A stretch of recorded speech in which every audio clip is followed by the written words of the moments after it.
ଖଣି ଖାଦାନ ଭରା କେନ୍ଦୁଝର ଜିଲ୍ଲାରେ ସକ୍ରିୟ ରହିଛନ୍ତି ମାଫିଆ। ବିଭିନ୍ନ ସ୍ଥାନରୁ ଲୁହାପଥର ଚୋରି କରି ତାକୁ ଚାଲାଣ କରି ହେଉଛନ୍ତି ମାଲେମାଲ। କାଁ ଭାଁ କିଛି ମାଫିଆଙ୍କ ଗାଡ଼ି ଧରାପଡ଼ୁଥିବା ବେଳେ ଅଧିକ ମାତ୍ରାରେ ଚାଲିଛି ଚୋରାଚାଲାଣ। ତେବେ ପଳସା ସଂରକ୍ଷିତ ଜଙ୍ଗଲରେ ଲୁହାପଥର ଚୋରି ହେଉଥିବାର ସୂଚନା ପାଇ ବାମେବାରୀ ଥାନା ପୁଲିସ ଅଚାନକ ସେଠାରେ ଚଢ଼ାଉ କରିଥିଲେ। ଆଉ ଲକ୍ଷାଧିକ ଟଙ୍କାର ଲୁହାପଥର ବୁଝେଇ ଏକ ଟ୍ରକକୁ ଜବତ କରିବା ସହିତ ଲୁହାପଥର ଚୋରିରେ ସମ୍ପୃକ୍ତ ଏକ ସ୍କର୍ପିଓ ଏବଂ ଗୋଟିଏ ଲୋଡରକୁ ଜବତ କରି ଜଣେ ଅଭିଯୁକ୍ତକୁ ବାନ୍ଧିଛନ୍ତି।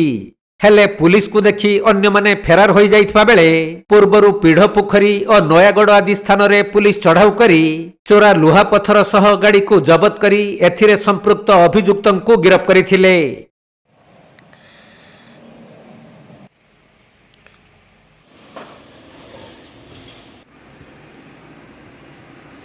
କେନ୍ଦୁଝର ଜିଲ୍ଲାରୁ ଦୀପେଶ କୁମାର ବେହେରାଙ୍କ ରିପୋର୍ଟ, କୋଣାର୍କ ଲାଇଭ୍।